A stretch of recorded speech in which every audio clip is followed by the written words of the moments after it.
Assalamualaikum warahmatullahi wabarakatuh. Kita lanjutkan. Waalaikumsalam, dokter. Nah, sekarang kita sudah kayak dapat tentang bagaimana kegawat-gawatan pada bayi dan anak. Nah, ini saya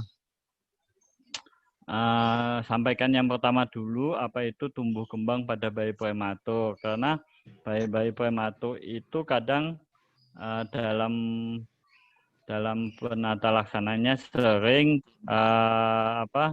tidak optimal, sehingga perlu kita ketahui apa aja yang menjadi permasalahan dalam perawatan bayi prematur. Nah, sekarang kita mengetahui bagaimana sih tumbuh kembangnya pada bayi prematur. Nah, tujuan kuliah ini adalah mengerti tentang pemantauan dan pertumbuhan, pemantauan perkembangan pada bayi prematur, mengetahui jadwal screening penglihatan dan pendengarannya, terus mengetahui jadwal imunisasinya, terus mengetahui apa-apa saja yang menjadi morbiditas pada bayi prematur. Ada jadwal screening penglihatan dan pendengaran. Nah, ini sering kita temui pada bayi-bayi prematur itu kita dapatkan kalau penata laksanaannya belum baik atau tidak optimal, kita sering dapatkan dia dalam tumbuh kembangnya terjadi gangguan penglihatan dan gangguan pendengaran. Ini ilustrasi kasus aja. Umpama ada bayi laki-laki dari G1 V0 A0, 18 tahun, ibunya usianya hamilnya 35 minggu, dengan berat badan sekian, terus panjang badan sekian, lahir tidak langsung menangis. Nah, kita pasti akan berpikiran, oh ini bayinya masuk kategori apa? Pasti ya kita akan bilang, oh ini prematur. Nah, dibandingkan dengan dari G3, bayi laki-laki dari G4 P3A0, umur ibunya 38 tahun. Hamil 40 minggu dengan berat badan yang hampir sama, 1.300, ini yang 2.500. Nah, ini namanya apa? Kalau yang di atas namanya bayi prematur, yang di bawah namanya intrauterine growth retardasi atau IUGR. Bedanya kalau yang prematur itu usia kehamilannya kurang dari 40 minggu, kalau yang aterem tapi berat badannya kecil atau yang kita sebut dengan IUGR itu berat badannya usia kehamilannya aterem tapi berat badannya kecil, kurang dari 2.500. Jadi patokan pada bayi dengan BBLR itu bayi dengan berat lahir bayi dengan berat lahir rendah itu patokannya 2.500.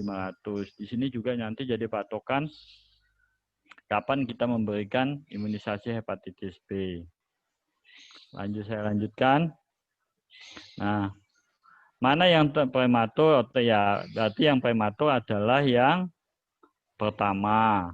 Nah, sekarang kita jelaskan mengapa bayi dengan berat badan lahir rendah itu bermasalah.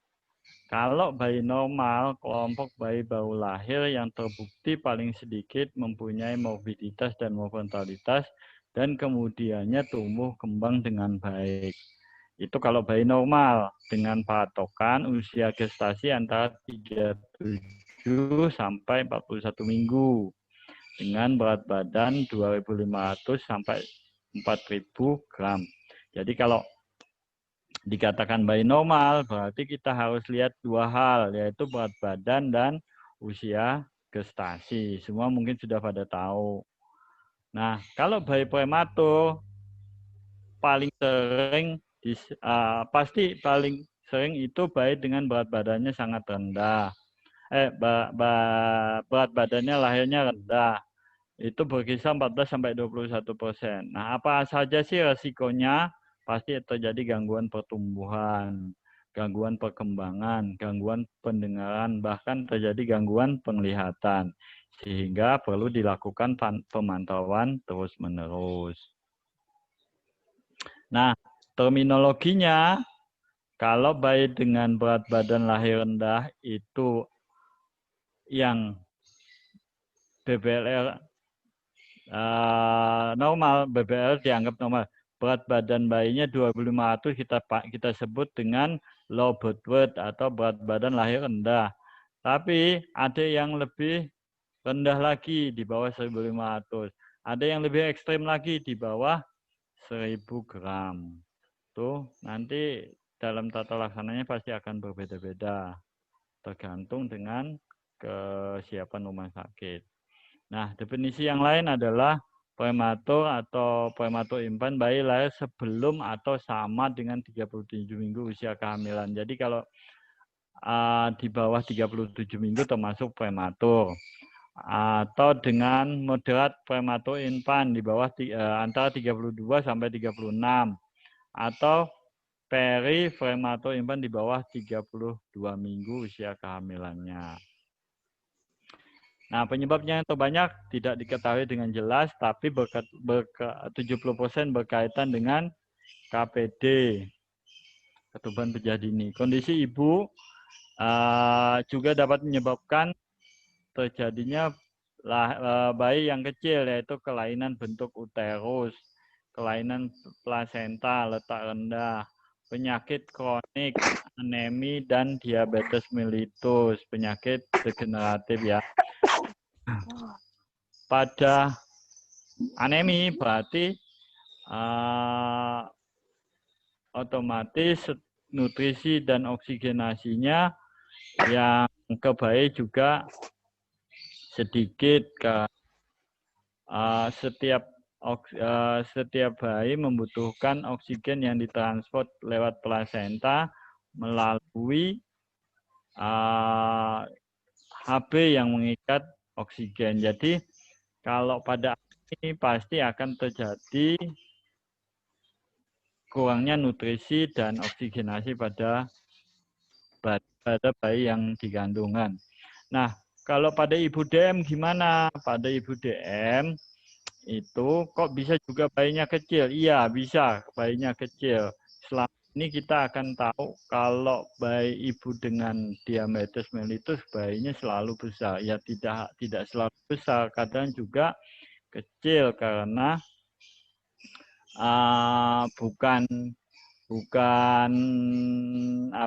bukan gizinya yang kurang, tapi transportasi dari bayi ke ibu terganggu karena ada diabetesnya. Jadi bukan faktor nutrisinya yang jadi masalah, tapi asupan yang harusnya bisa masuk ke bayi terganggu karena ada diabetes mellitusnya. Di situ memang rentan karena pembuluh darahnya juga bermasalah, pembuluh darah di plasenta juga bermasalah. Nah, karena faktor dari diabetes mellitusnya. Terus yang lain adalah infeksi, seperti infeksi saluran kencing atau HIV, atau paparan polusi pada rokok atau zat adiktif. Nah, yang lain adalah kondisi ibu, sekarang kondisi janin, yaitu biasanya kita dapatkan pada bayi-bayi yang kembar, pada bayi-bayi yang gemeli itu usia kehamilannya bagus, tapi kok berat badannya kecil, ya kemungkinan karena yang nutrisi yang dibagikan untuk dua janin, jadinya tidak optimal untuk ke semua janin. Kadang ada bayinya yang gamelinya satunya lebih besar dibandingkan gamelinya yang satunya, ada yang kecil, ada yang juga yang sama. Nah, besarnya resiko dari beberapa penelitian tahun 1995 yaitu dilakukan pengamatan secara kohort, jadi 308 bayi itu diikuti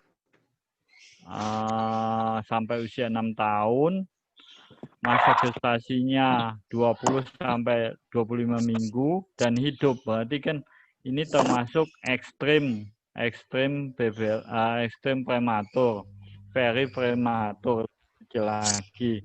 Itu didapatkan 80% itu mengalami disability, 21% itu mengalami gangguan kognitif, dan 20% mengalami cerebral palsy. Dari 308 itu 241 anak itu mengalami morbiditas. Nah, masalah yang lain pada BBLR adalah asfiksia, yaitu gangguan bernapas pada bayi. Gangguan pada bayi tidak hanya gangguan asfiksia pada bayi ya, karena memang saat dia lahir pasti ada masalah yang timbul. Ya, biasanya paling banyak adalah gangguan bernapas. Apa sih asfiksia? Jadi kita harus bedakan asfiksia dan gangguan nafas. Jadi kalau di BPJS itu ada asfiksia, ada gangguan nafas. Ada asfiksia, ada ARDS, akut respirasi distress syndrome. Nah, dua-duanya sebetulnya adalah gangguan di mana ketidakmampuan bayi saat bernapas sesaat setelah lahir. Kalau kita asfiksia, kita nilai dengan menggunakan Apgar score. Kalau gangguan napas, kita nilai dengan menggunakan Down score. Nah, masalah yang lain adalah termoregulasi, yaitu pengaturan suhu tubuh. Kita tahu pada bayi-bayi kecil, bayi kecil itu lemak coklatnya lebih sedikit dibanding bayi aterem, sehingga anak gampang mengalami hipotermi. Terus gangguan sistem saraf. Terus ada juga gangguan nutrisi dan metabolisme, gangguan ginjal, darah, dan kekebalan. Semuanya itu masalah pada BBLR karena memang dia belum saatnya lahir, tapi sudah tidak di dalam kandungan lagi. Jadi pertumbuhannya dalam kandungan belum sempurna, tapi keburu dilahirkan. Nah, kalau asfiksia, bayi yang kurang dari 37 minggu, otot-otot pernapasannya itu sangat lemah, tarikan napasnya kurang kuat, sehingga dadanya suka mengembang. Nah, ini sering kita temuin pada bayi-bayi yang kecil. Makanya setiap kita mendapatkan pasien dengan usia kehamilan kurang dari 37 minggu, kita harus pertimbangkan kalau itu memang harus diterminasi atau dilahirkan, pertimbangan kondisi bayi. Karena pada usia itu, otot-otot pernapasan pada bayi juga belum bagus. Tarikan nafas juga belum kuat, dadanya suka mengembang. Sehingga perlu kalau dia dilahirkan, itu kita perlu bantuan napas dengan ventilasi tekanan positif. Nah, gangguan nafas itu sering kita dapatkan pada bayi-bayi yang kecil, yaitu kurang 37 minggu dengan penyakit membran hialin. Apa itu penyakit membran hialin? Yaitu karena insufisiensi surfaktan pada paru-paru bayi, di mana paru-parunya belum matang, di mana kalau dia bernafas, kemampuan untuk mengembang dari alveoli-alveolinya itu tidak bisa mengembang dengan sempurna, sehingga karena ketidakmatangannya sehingga menyebabkan dia terjadi gangguan nafas. Tadi sudah saya katakan gangguan nafas pada bayi kita nilai menggunakan Down score. Ya. Lanjut, sekarang kalau pada bayi prematur, tadi gampang mengalami hipotermi karena gangguan pada termoregulasi, yaitu permukaan tubuh sangat besar dan lemak coklat sedikit, lemak subkutan tipis, sehingga dia butuh alat untuk supaya tetap menjaga tetap hangat dengan infant warmer atau inkubator, atau kita lakukan metode kangguru mother care, ya. Nah, terjadi juga gangguan nutrisi karena pada bayi-bayi prematur itu terjadi defisiensi enzim, motilitas ususnya belum baik, refleks isapnya kurang, sehingga harus dilakukan pemberian ASI secara eksklusif, monitor motilitas usus dan waspada NIC atau EKN, necrotic enterocolitis pada bayi. Jadi karena usus-ususnya belum, motilitasnya masih belum bagus, defisiensi enzim pada saluran cerna sedikit, sehingga menyebabkan makanan tidak bisa dicerna dengan sempurna. Jadi pada bayi-bayi prematur, makanan yang paling baik untuk mereka adalah ASI eksklusif. Kadang di rumah sakit sering kita temui penggunaan susu-susu prematur. Padahal juga itu akan berisiko karena memang pada bayi-bayi prematur itu semuanya belum sempurna di saluran cernanya, sehingga tetap kita anjurkan untuk memberikan ASI eksklusif. Nah, masalah lain adalah pada saraf sering terjadi AOP. Pada bayi-bayi prematur itu kita dapatkan dia dalam perawatannya sering berhenti napas sendiri, namanya apnea of prematurity. Ada juga kita dapatkan perdarahan intrakranial. Ada juga kita dapatkan retinopathy of prematurity.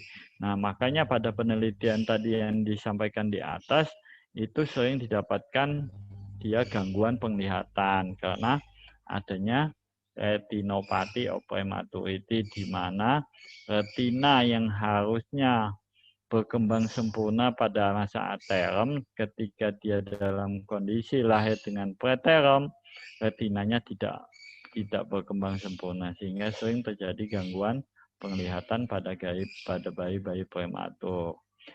Di saluran di ginjal juga sering didapatkan gangguan, yaitu gangguan elektrolit metabolik, seperti anak-anak sering pada bayi-bayi prematur itu kita dapatkan adanya hiponatremi, hipokalemi, bahkan ada yang paling sering adalah hipoglikemi.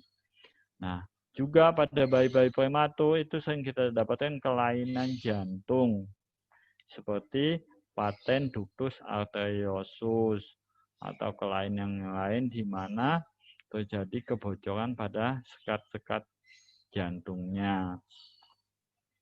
Nah, pada bayi-bayi prematur juga sering kita temukan anemia, gangguan pembekuan, karena memang sistem hematologinya belum sempurna. Anak-anak prematur juga mengalami rentan terhadap infeksi karena imunitas tubuhnya juga tidak sempurna. Nah, secara fisiologis orang tua akan sangat melindungi anaknya, sehingga anak kadang kurang mandiri. Nah, bagaimana dengan intelijennya, kemampuan kognitifnya, pasti juga agak berpengaruh. Ya, secara fisiologis orang tua, oh anak saya kondisinya seperti ini, berarti dia lebih protektif sehingga dia tidak bisa mandiri. Nah, ini semua menjadi permasalahan yang harus kita atasi secara komprehensif. Nah, nantinya pada bayi-bayi prematur diharapkan berkembang berkembang dengan sempurna. Nah, sekarang bagaimana dengan tumbuh kembangnya? Nah, mungkin jadi pertanyaan buat teman-teman semua, apa sih bedanya pertumbuhan dan perkembangan? Karena di di buku-buku KIA yang warna pink itu, di situ sudah dijelaskan semua bagaimana kalau memantau pertumbuhan, bagaimana memantau perkembangan. Nah, kita ketahui dulu untuk pertumbuhan yaitu bertambahnya ukuran dan jumlah sel serta jaringan interseluler, berarti bertambahnya ukuran fisik, bertambahnya struktur tubuh sebagian atau seluruhnya, sehingga dapat dinilai dengan satuan panjang dan berat. Berarti kita menilai panjang badan, berat badan, lingkar kepala. Nah, kalau perkembangan bagaimana? Kalau perkembangan bertambahnya struktur dan fungsi tubuh yang lebih kompleks. Yaitu di sini yang dinilai adalah motorik kasar. Motorik kasar itu seperti apa? Motorik kasar itu seperti kalau bayi usia 3 bulan itu sudah bisa guling-guling. Nah, kalau motorik halus bagaimana? Motorik halus berarti dia sudah bisa, kalau tangan orang tuanya dipegangkan ke tangan dia sudah bisa menggenggam, itu motorik halus. Jadi kita harus bisa membedakan antara motorik halus dan motorik kasar.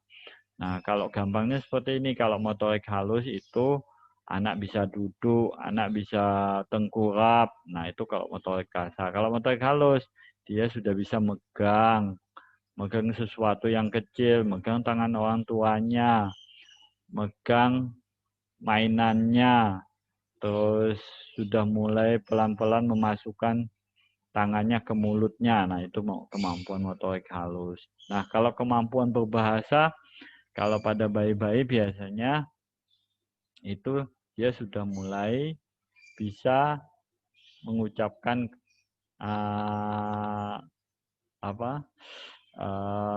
kata-kata, bukan kata-kata, kalimat, huruf-huruf gitu, seperti kakiku itu sudah bisa, itu kemampuan bahasa. Kalau sudah usianya sudah mulai besar, dia sudah bisa kata-kata atau sudah bisa mengucapkan ma, ba, bisa tahu orang tuanya. Nah, sekarang sosial dan kemandirian. Sosial dan kemandirian itu personal sosial di mana dia bisa berinteraksi dengan orang sekitarnya.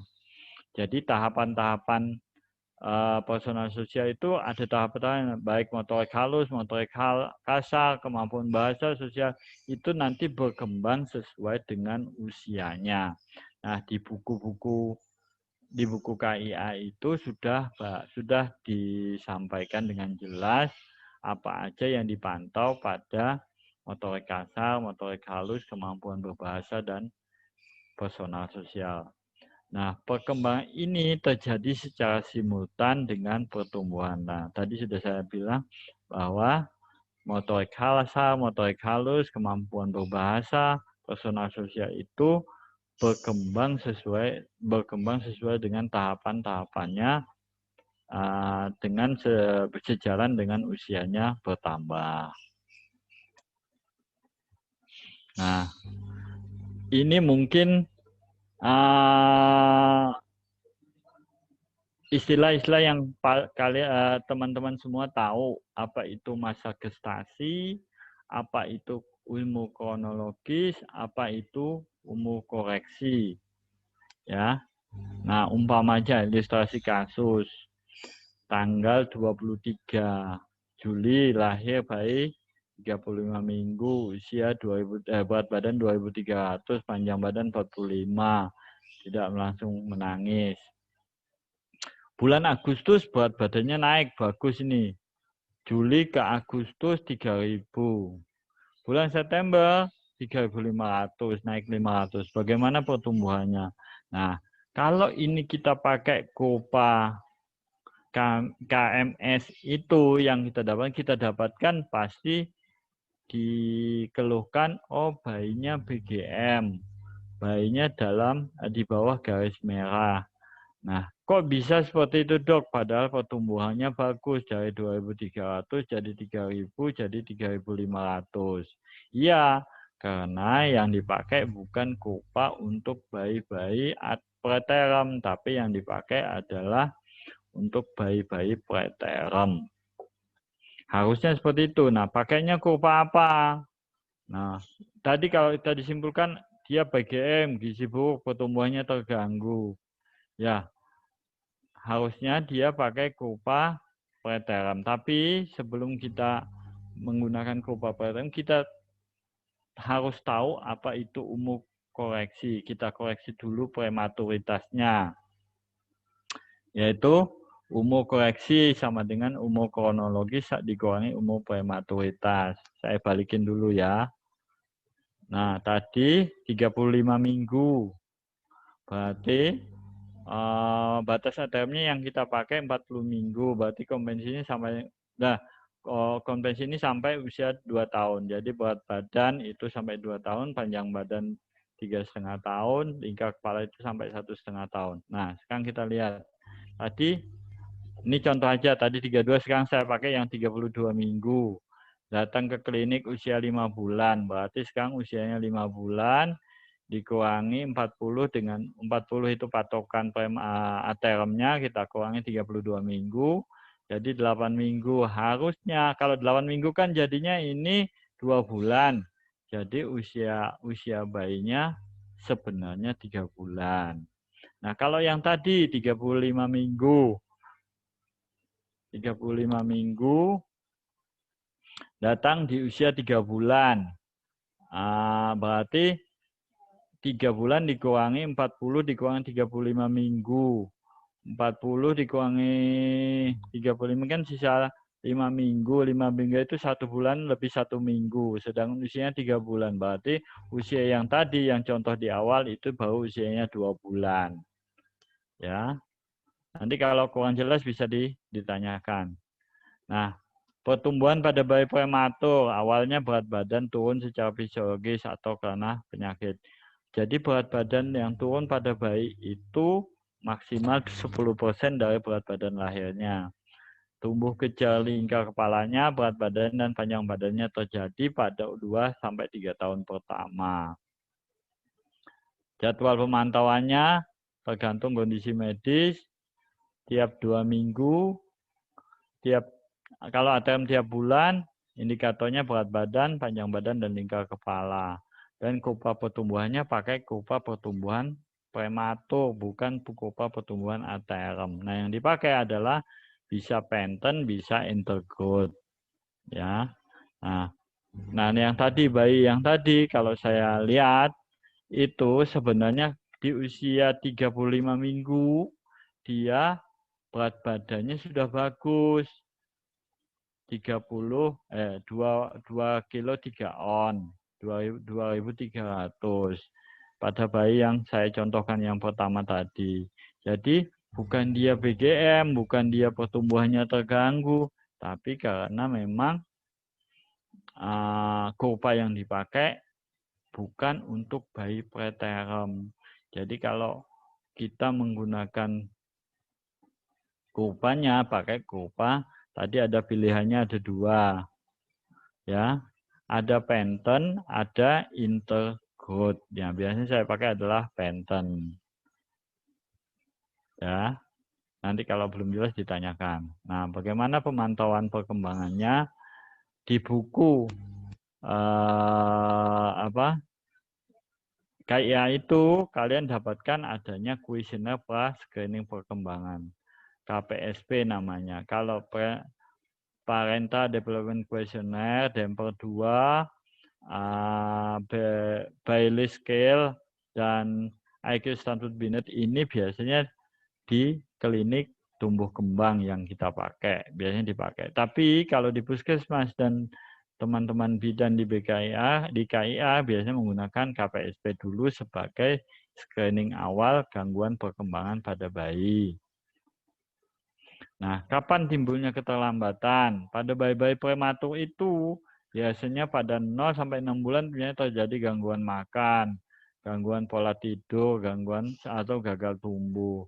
Pada 6 sampai 12 bulan dia mengalami retinopathy of prematurity, nanti yang tadi saya sempat singgung, atau bahkan dia mengalami cerebral palsy.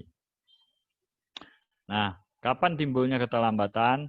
Kalau masalah bahasa itu di usia 18 bulan, retardasi mental mungkin kelihatan di usia 3 tahun, dan gangguan belajar di usia 6 sampai 8 tahun. Pemeriksaan mata yang kita dapatkan adanya retinopati of prematurity. Itu harus kita screening. Kalau berat badan bayinya kurang dari 1.700, 50% akan mengalami ROP, 5% mengalami ROP berat. Sehingga ini merupakan bayi dengan risiko tinggi, sehingga perlu dilakukan pemeriksaan di dokter spesialis mata khusus untuk yang konsultan retina. Nah, kapan diceknya? Di usia 5-6 minggu atau sebelum pulang dari rumah sakit. Nah, AAP kalau di luar negeri mereka melakukan pemeriksaan pada bayi yang kurang dari 1.500 atau 1.500 dengan usia gestasi lebih dari 32 minggu. Klinis tidak stabil, biasanya ada gangguan nafas, gangguan jantung, dan paru-paru. Nah, kalau di Jakarta, biasanya mereka menggunakan patokan screening ROP itu pada usia bila masa gestasi kurang dari 34 minggu dengan berat badan bayi kurang dari 1.600. Kalau bila berat badan kurang dari 1.600 atau 2.100 dengan pemberian U2 juga dilakukan pemeriksaan screening ROP. Yang mengerjakan itu adalah dokter spesialis mata. Nah, juga harus dilakukan pemeriksaan pendengaran. Apakah mengalami tuli konduktif atau sensoring neural atau gangguannya di saraf atau gangguan hantaran pada telinganya. Ini diperiksa pada bayi yang kurang dari 1.500 gram atau yang mengalami hiperbil atau bayi-bayi yang menggunakan obat ototoksik atau bayi yang mengalami meningitis bakterialis dalam perawatannya, atau dengan asfiksia berat di mana Apgar skornya kurang dari 4 pada menit pertama dan kurang dari 6 pada menit kelima, atau bayi dengan mengalami perawatan di NICU dengan ventilator mekanik, yaitu dengan perawatan lebih dari 4 hari. Nah, pemeriksaan telinga biasanya dikerjakan kalau di Singapura, yaitu dengan menggunakan diperiksa pada semua bayi yang perawatan dengan NICU, diulang pada usia 3 bulan, diulang kembali di usia 1-2 tahun. Nah, bagaimana dengan imunisasinya? Imunisasi sesuai dengan saya balikin. Sesuai dengan IDAI itu imunisasi sesuai dengan usia kronologis, bukan usia koreksi ya, kecuali pada hepatitis B. Hepatitis B itu diberikan pada bayi yang berat badan lebih dari 2 kilo. Jadi patokannya 2 kilo, 2.000 gram. Bila bayi berumur kurang dari 2 bulan masih dirawat, sebaiknya diberikan inactivated polio vaksin, bukan injeksi ya, ini bukan injeksi tapi inactivated polio vaksin, bukan oral polio vaksin. Nah, ini jadwal imunisasi tahun 2017 di mana pemberiannya sudah sesuai dengan puskesmas. Bayi baru lahir mendapatkan hepatitis B, terus diberikan polio. Nah, polionya itu harusnya diberikan pada saat bayi pulang. Kalau itu perawatan di rumah sakit atau perawatan di klinik gitu. Jadi hepatitisnya diberikan saat bayi dilahirkan setelah dilahirkan, terus polionya diberikan saat bayi pulang setelah perawatan. Nah, DPT-nya kapan? Bayi berusia 2 bulan diberikan DPT wol atau DPT seluler dengan HIV dan OPV. vaksin kombinasi DBT dan hepatitis B yang kita kenal dengan pentabiot dapat diberikan pada usia kurang dari pada usia 6 minggu. Jadi batasannya itu di usia 2 bulan untuk pemberian DBT. Keamanan pada prematur dan matur sama. Pada bayi yang mengalami apnea kurang dalam 72 jam pada durasi prematur yang kurang dapat diberikan DBT WOL tetapi tidak DBT aseluler. Jadi kalau bayinya prematur yang sering mengalami AOP sering mengalami apnea kurang dari 72 jam dan usia gestasinya kurang dari 31 minggu, pada penelitian itu 12% biasanya terjadi apnea, maka tidak diberikan DBT aseluler, tapi yang diberikan DBT WOL. DBT WOL itu yang kalian dapatkan di puskesmas, ya seperti pentabio atau DBT HIV, DBT hepatitis B. Nah, sekarang kalau DBT aseluler itu biasanya yang dibikin oleh pabrik lain selain Bio Farma. Itu memang ada yang sudah berisi di vaksin DBT-nya, ada hepatitisnya, ada HIV-nya, ada folionya, tapi dalam bentuk injeksi. Dan biasanya tidak menyebabkan, jarang mengalami komplikasi seperti demam. Tapi memang harganya beda dengan yang DBT WOL. Nah, pada bayi dengan ibu hepatitis B positif, maka yang diberikan adalah bila ibu hepatitis B, HbS-Ag-nya positif, bayinya lebih dari 200 gram, vaksin yang diberikan adalah vaksin hepatitis B dan hepatitis B imunglobulin. Nah, biasanya pemberian HbA1g ini sudah disiapkan sama puskesmas. Kalau ibunya memang ANC-nya bagus ke puskesmas, dia dengan HbS1g positif berarti sudah terdata di Dinas Kesehatan melalui puskesmas. Ketika dia melahirkan sudah harus mendapatkan hepatitis B imunglobulin. Nah, diberikan sebelum usia 12 jam. Nah, untuk imunisasi selanjutnya diberikan 0, 1, dan 6 bulan. Tapi kalau ibu dengan HbS-Ag positif, bayinya kurang dari 2000 gram, vaksinnya yang diberikan vaksin hepatitis B dengan hepatitis B imunglobulin kurang dari 12 jam, cuman imunisasinya itu diberikan 4 dosis di usia 0 saat dia lahir 1 bulan, 2 bulan, 3 bulan, dan 6 bulan. Ya. Nah, pemantauan sampai kapan? Sampai usia 7 sampai 10 tahun pada bayi-bayi prematur. Nah, ini ada gambar anak-anak dengan bayi prematur. Terima kasih. Sekarang saya buka pertanyaan dulu, monggo. Izin tanya dokter, saya dari S1 Kebidanan atas nama Lailatul Mahfiroh. Mau tanya dokter, untuk ROP pada bayi prematur berarti bukan karena pemakaian oksigen dalam waktu yang lama, nggih? Ya. Itu. Ya, saya jawab ya. ROP pada bayi prematur itu tidak hanya karena faktor prematurnya yang berpengaruh, tapi juga karena penggunaan oksigen yang tidak sesuai dengan indikasi.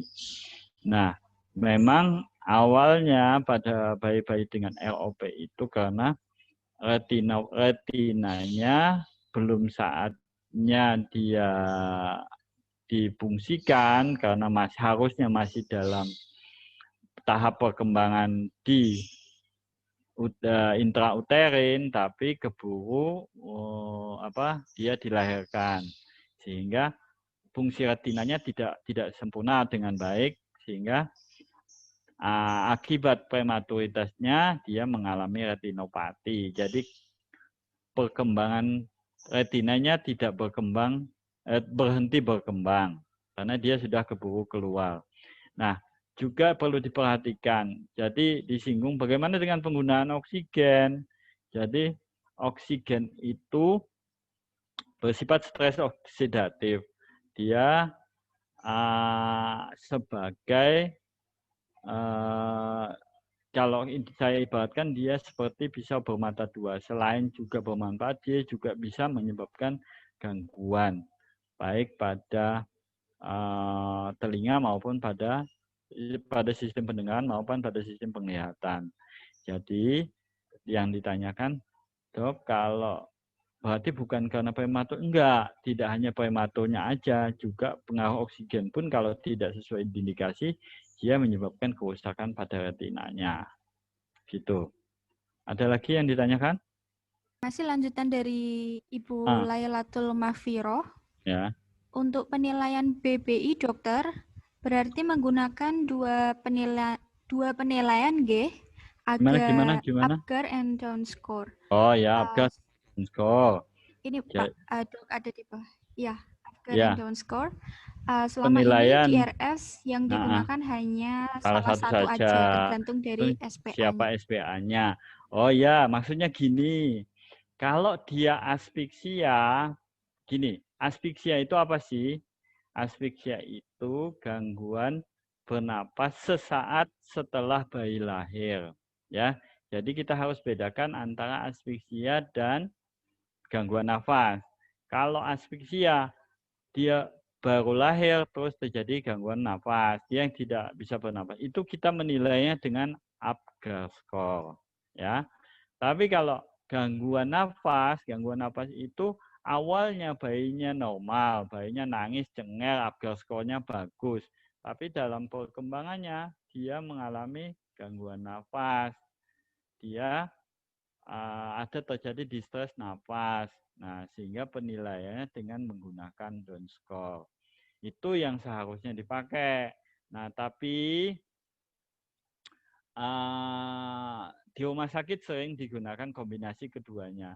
Ketika bayi itu baru lahir, digunakan Apgar score. Nah, karena dia mungkin Apgar score-nya kurang bagus, termasuk asfiksia sedang atau asfiksia berat, sehingga untuk mengevaluasi bagaimana perawatannya sampai dia mengalami perbaikan, itu menggunakan Down score. Gitu, Bu. Ada Oke, lagi? dokter, terima kasih. Ya. Lalu ada pertanyaan lagi dari Mas Fufah. Ya. Kriteria bayi prematur untuk pulang dari rumah sakit dilihat dari segi mana ya, Dok? Ya. Untuk bayi yang dirawat, bayi prematur yang dirawat di rumah sakit, kapan dipulangkan? Kapan dipulangkan? Dipulangkan kalau secara hemodinamik sudah stabil, artinya dia sudah tidak menggunakan bantuan nutrisi lagi yang parental, misalnya tidak menggunakan infus lagi, sudah full feeding, dia sudah bisa per oral, itu yang pertama. Yang kedua, tidak ada gangguan pada sistem pernapasannya, tidak ada gangguan pada sistem metabolismenya, gula darahnya stabil, tidak perlu bantu alat nafas lagi, tidak timbul hipotermi lagi. Nah, tapi yang penting juga sesuai dengan patokannya IDAI, sebetulnya kapan sih kita memulangkan bayi yang lahir dengan prematur? Berat badannya harus dipertimbangkan, yaitu 1.800. Patokannya seperti itu sih. 1.800. Itu minimal 1.800. Biasanya, nah, yang kita kejar dengan pemberian nutrisi yang optimal. Nah, pada bayi-bayi prematur, baik yang mengalami gangguan, baik yang sakit ataupun tidak sakit, pada dasarnya kita bisa pulangkan dengan berat badan 1.800 minimal. Gitu. Tapi kalau bayinya sakit, ya kondisi dinamik, kondisi yang lainnya juga harus bagus. Tapi kalau bayinya sehat-sehat aja, nggak ada masalah dengan semuanya, 1.800 boleh dipulangkan. Oke, dokter, terima kasih. Lalu untuk pertanyaan selanjutnya dari Ibu Elis Yuli Astuti. Izin bertanya, dokter, berarti untuk bayi lahir prematur, tanggal lahir ditulis sesuai dengan tanggal lahir sebenarnya atau tanggal tafsiran, dok? Nah. Seperti yang jenengan jelaskan tadi. Oh ya, itu bukan tanggal taksiran. Ya, itu jadi ada usia koreksi, ada usia kronologis. Nah, jadi jangan salah lagi ketika ibu dengan anaknya, bayinya prematur, datang ke teman-teman bidan, usia kehamilan umpamanya 2 bulan, terus diplotkan dengan menggunakan buku KIA. Karena yang di buku KIA itu hanya dipakai untuk bayi-bayi aterem. Untuk bayi-bayi aterem. Nanti pasti ketemunya akan BGM. Pertumbuhannya tidak bagus. Yang dimarahin ibunya. Tapi yang sebetulnya harus kita tahu, oh harusnya kita menggunakan usia koreksi kalau kita mau menggunakan buku yang KIA itu. Nah, tadi yang seperti saya contohkan, bayinya usianya 32 minggu. Nah, ketika kita plot ke buku KIA, pasti akan BGM. Tapi kalau kita plotkan ke kurva Penton, dia sebetulnya lahirnya normal. Nah, apa yang ditulis? Yang ditulis ya tetap usia tanggal lahirnya dia, usia kronologisnya tetap ditulis. Karena pemberian imunisasinya itu berdasarkan usia kronologisnya. Ya, seperti itu. Lagi kalau ada pertanyaan. Iya, dok. Oke, terima kasih. Lalu pertanyaan selanjutnya dari Ibu Nur Halimah. Izin bertanya, dokter, apakah bayi prematur sudah pasti pakai alat bantu nafas setelah lahir? Ya, belum tentu. Nanti itu dievaluasi dulu. Biasanya bayi prematur, apakah dia lahir dengan asfiksia apa enggak? Kalau dia dengan asfiksia, biasanya kita bantu dengan alat napas.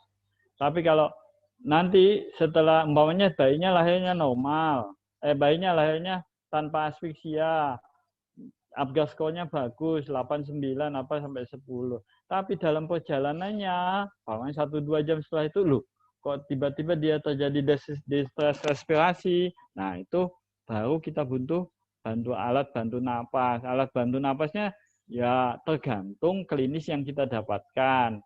Ya, misalnya pada bayi-bayi prematur yang paling sering terjadi adalah dengan hyalin membran disease atau defisiensi surfaktan, di mana paru-parunya tidak mengembang. Nah, itu kalau dia gangguan nafas seperti itu, kita cari dulu seberapa parah gangguan nafasnya, seberapa parah apakah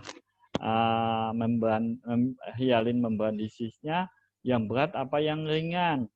Apakah terjadi PPHN juga apa enggak, kita evaluasi dulu. Nah, baru kita menentukan alat bantu napas apa yang kita pakai. Jadi tidak semua bayi prematur itu menggunakan alat bantu napas, tergantung kondisi klinis dan pemeriksaan penunjang yang kita dapatkan. Seperti itu, ya. Ada lagi? Dok. Oke. Ada lagi, dok, ini lumayan masih ada. Senang saya biasa. Kalau online seperti ini pasti pertanyaan banyak. Tapi kalau tatap muka biasanya malu-malu. Enggak, dok. Oke, pertanyaan selanjutnya dari Ibu Lailatul Mahfiroh. Dokter, untuk pemberian imunisasi DPT yang diberikan pada bayi dengan riwayat prematur yang pada saat ini sudah mencapai BB normal, apakah tetap diberikan vaksin DPT-A atau bolehkah diberikan vaksin DPT-W? Boleh DPT-W kalau dia memang, nah DPT-W itu diberikan kalau bayi dalam perawatan di rumah sakit. Jadi jangan kita beranggapan bayi yang dirawat di rumah sakit itu cuma 2-3 hari, apalagi bayi prematur kadang itu sampai berbulan-bulan sampai berat badannya bagus. Jadi dengan batas usia 6 minggu itu bisa kita berikan vaksin DPT. Nah, kalau umpamanya bayinya dia lahir di bidan prematur tanpa masalah, berat badannya sudah bagus, naiknya dari umpamanya 1.800 sampai dalam beberapa bulan dalam 1 bulan naik sudah menjadi 2 kilo apa 2,5 kilo. Dah usia berat badannya bagus, usianya sudah sampai lebih dari 6 minggu. Boleh kita berikan DPT. Mau DPT aselula boleh, mau DPT whole boleh. Ya, gitu. Oke, Dok. Makasih. Untuk pertanyaan selanjutnya dari Farida Kurnia Sanjaya. Untuk bayi preterm BP kurang dari 2000 gram dengan ibu HbSAg positif. Pemberian positif, maaf. Pemberian HBLG kapan, nggih? Pemberian hepatitis B dan imunglobulin hepatitis B. Maksudnya tetap diberikan sebelum 12 jam. Jadi kalau ibunya HbSAg-nya positif, berat badannya kurang dari 2.000 gram, tetap kita berikan vaksin hepatitis B yang teman-teman bidan sudah tahu semua bentuknya seperti apa, dan dan imunglobulin hepatitis B diberikannya sebelum usia 12 jam. Paha kiri sama paha kanan.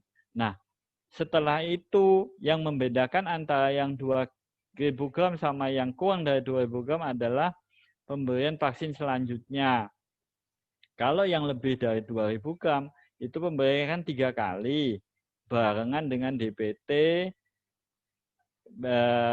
pertama, kedua, dan ketiga. Tapi kalau yang kurang dari 2.000, pemberiannya 4 kali, di usia 1 bulan, di usia 2 bulan, di usia 3 bulan, sama di usia 4 bulan. Jadi yang membedakannya hanya pemberian hepatitis B. Kalau berat badannya kurang dari 2.000 gram, itu diberikannya 4 kali. Gitu. Oke, dokter, terima kasih. Pertanyaan selanjutnya dari Mas Lihah AC. Izin bertanya, dokter, untuk bayi yang dapat HbIg dan BP normal, apakah nantinya dicek untuk status dia itu kena hepatitis atau tidak? Sebaiknya umur berapa, nggih, cek laboratnya? Iya, betul. Pertanyaannya bagus. Kapan bayi yang ibunya HbSAg-nya positif, itu kapan dicek HbSAg-nya ibu dengan hepatitis B HbSAg positif, bayinya setelah pemberian HbIg-nya kapan dicek? Biasanya kita dicek di usia 6 bulan. Itu dicek ulang HbSAg-nya positif apa enggak. Jadi usia pengecekannya di usia 6 bulan. Ya, lanjut. Oke, dokter, terima kasih. Ya, lanjut pertanyaan selanjutnya dari Claresta AIA. Mohon maaf, izin bertanya, dokter. Untuk penggunaan obat ototosik tadi, apabila memang harus dikonsumsi oleh ibu hamil dan nantinya mengakibatkan bayi akan mengalami gangguan pendengaran, apakah setelah itu ada terapi khusus untuk bayinya, dok? Terima kasih. Jadi, obat-obat ototoksik seperti apa sih yang dikonsumsi ibunya yang sering dipakai? Nah, biasanya ibu dengan penderita TBC itu sering menggunakan obat-obat ototoksik, contohnya INH. Nah, biasanya untuk meminimalisir penggunaan efek ototoksiknya, biasanya ditambahkan di situ adalah B6. Makanya pada penderita dengan TBC dengan obat kombinasi itu, fixed combination drug itu, biasanya pasti ditambahkan obat-obat untuk mengurangi efek samping obat. Nah, kalau ibunya mengkonsumsi obat-obat seperti itu, berarti kita harus evaluasi pendengarannya. Tadi sesuai dengan sesuai yang apa yang saya sampaikan tadi. Ada yang sebelum pulang atau di usia 12 sampai 2 tahun itu dicek usia gangguan, ada nggak gangguan pendengarannya. Nanti itu bisa kita pastikan apakah gangguan pendengarannya itu memang gangguan sensoneural atau cuma gangguan konduksi. Nanti ketahuan. Kalau itu dia gangguan sensoneural, berarti gangguannya di saraf pendengarannya. Tapi kalau ada juga gangguannya gangguan konduksi, gangguan penghantaran. Nah, itu nanti berat ringannya tergantung hasil pemeriksaan penunjangnya kita dapatkan yang mana. Lanjut. Oke, terima kasih dokter. Lanjut pertanyaan berikutnya dari Karina Nurmatafsari. Izin bertanya juga dok, untuk bayi prematur itu berarti jadwal imunisasinya mundur ya dok, sesuai dengan perhitungan usia kronologisnya atau gimana dok? Baik, jadi jadwal imunisasi pada bayi prematur sesuai usia kronologisnya, bukan usia koreksinya. Usia kronologis dipakai untuk imunisasi, sedangkan usia koreksi dipakai untuk memantau pertumbuhan dan perkembangannya. Itu kecuali pada pasien, kecuali pada imunisasi hepatitis B. Hepatitis B, kalau dia prematur tanpa HBsAg positif ibunya, kita akan berikan vaksin hepatitisnya setelah berat badannya mencapai 2000 gram. Yang lain nggak masalah sesuai dengan jadwal imunisasi yang ada. Gitu. Oke dokter, lanjut ke pertanyaan berikutnya dari Mas Fufah. Tanya satu lagi dok, bayi prematur dengan BB sekitar 1.700 sampai 2.000 gram tidak mengalami aspeksia, apakah bisa dilakukan IMD saat lahir? Boleh kalau dia tidak ada masalah dengan sistem pernapasannya, tidak ada masalah dengan sistem persarapannya, tidak ada masalah dengan metabolismenya, nggak masalah. Nah, biasanya lebih dianjurkan untuk IMD. Walaupun bayinya kecil, tetap kita lakukan IMD. Selagi tidak ada masalah dengan semuanya yang mengganggu sistem pernapasannya dia. Nggak masalah. Apalagi itu lahirnya dengan spontan. Itu nggak ada masalah. Oke dok, pertanyaan terakhir dari Anisatul Fuadah. Izin tanya dokter, saya Anisatul Fuadah dari S1 Kebidanan. Untuk bayi premium imun BCG bagaimana dok? Kalau BCG itu nggak ada masalah dengan berat badan, nggak pengaruh. Yang jadi masalah itu hepatitis B-nya. Ya, kalau BCG-nya nggak ada masalah. Berat badan berapapun boleh di BCG, tapi coba dibuka lagi yang tadi nanti mungkin di share PPT-nya. Pada jadwal imunisasi itu dijelaskan untuk vaksinasi BCG itu diberikan pada usia 0 sampai 3 bulan. Nah, di situ tertulis ada catatannya. Optimal paling baik itu diberikan di usia 2 bulan. Nah, mungkin tadi yang ditanyakan bukan BCG tapi mungkin hepatitis B. Kalau hepatitis B tetap menunggu sampai berat badannya mencapai 2000 gram. Oke dokter, terima kasih. Mungkin itu dulu pertanyaannya sudah habis, bisa dilanjut. Enggak keluar Mbak anunya. Hipoglikemi pada bayi pada neonatus ya. Jadi seperti kita tahu, nah sekarang kita bahas tentang hipoglikemi, salah satu kegawatan pada bayi baru lahir. Seperti kita ketahui, glukosa adalah sumber utama energi pada organ, di mana bisa timbul hipoglikemi itu kalau tidak terjadi tidak seimbangnya antara produksi dan penggunaan. Pada neonatus itu memang sangat rentan terjadi hipoglikemi atau apalagi pada bayi-bayi yang prematur. Sehingga pada bayi baru lahir itu sebetulnya punya cukupan cadangan glukosa antara 24 sampai 48 jam. Nah, ini yang sering timbul pada pertanyaan yang sering saya dapatkan di rumah sakit ketika mendapatkan bayi-bayi yang rawat gabung sama ibunya. Dok, bayinya belum menyusu, ASI-nya belum keluar. Terus, boleh nggak dikasih susu formula? Nah, pertanyaan ini sebetulnya bisa dijawab. Sebetulnya bayi itu punya cukup cadangan glukosa 24 sampai 48 jam.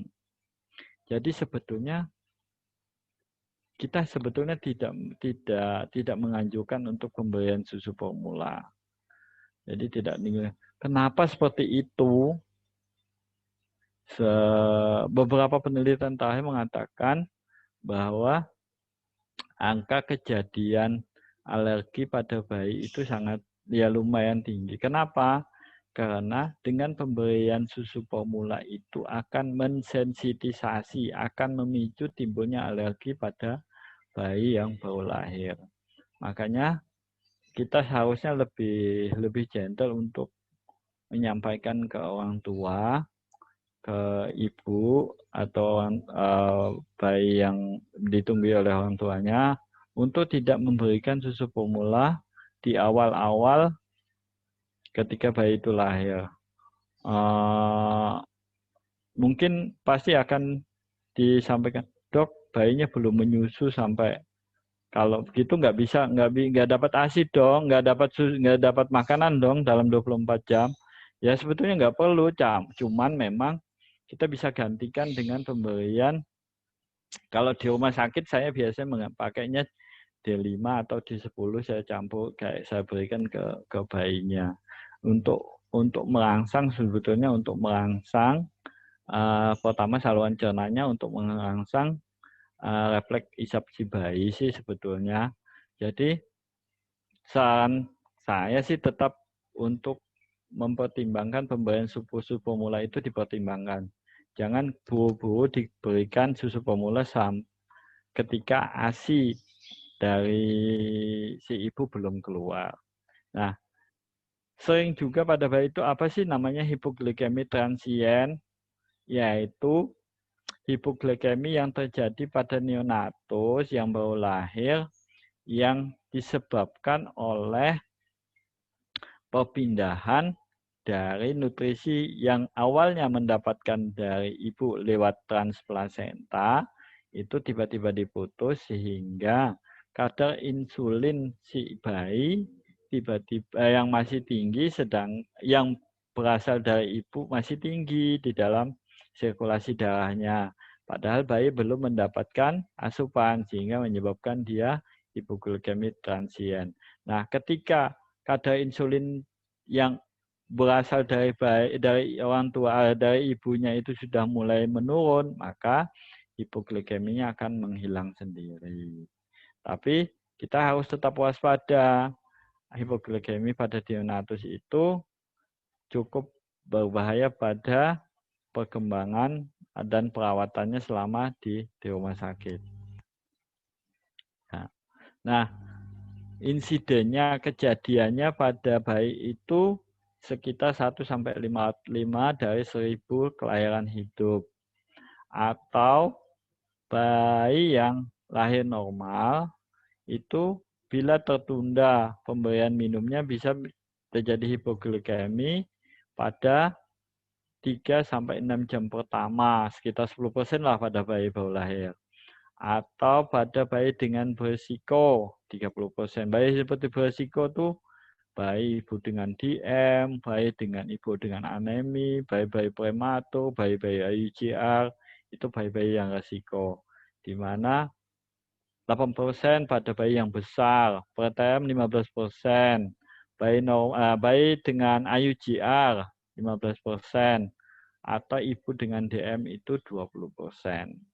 Jadi cukup lumayan untuk risiko terjadinya hipoglikemi pada bayi-bayi yang berisiko.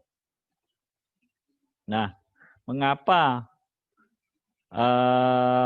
hipoglikemi merupakan masalah? Karena seperti kita tahu, glukosa merupakan sumber utama energi bagi otak. Otak membutuhkan suplai yang stabil agar berfungsi normal, sehingga glukosa merupakan sumber karbohidrat satu-satunya bagi janin. Ya, dibandingkan dengan orang dewasa, neonatus luas permukaan tubuhnya lebih besar, sehingga kebutuhan glukosanya lebih tinggi, sehingga berpengaruh dalam pemenuhan kebutuhannya. Jadi, pada neonatus itu kebutuhan glukosanya itu sekitar 90% hanya untuk otak saja, dibandingkan dengan organ-organ yang lain.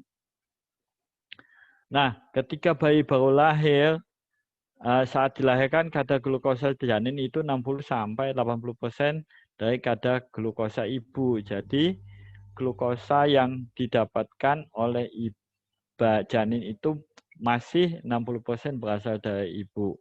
Nah, ketika bayi itu lahir, janin sendiri itu neonatus itu punya simpanan glukosa dalam bentuk glikogen, disimpan di hati, jantung, paru, dan otot tubuh. Makanya di awal dikatakan sekitar 12-24 jam dia tidak mungkin terjadi hipoglikemi kalau bayi itu normal, karena dia punya cadangan glukosa sendiri yang disimpan di jantung, hati, dan otot-otot tubuh.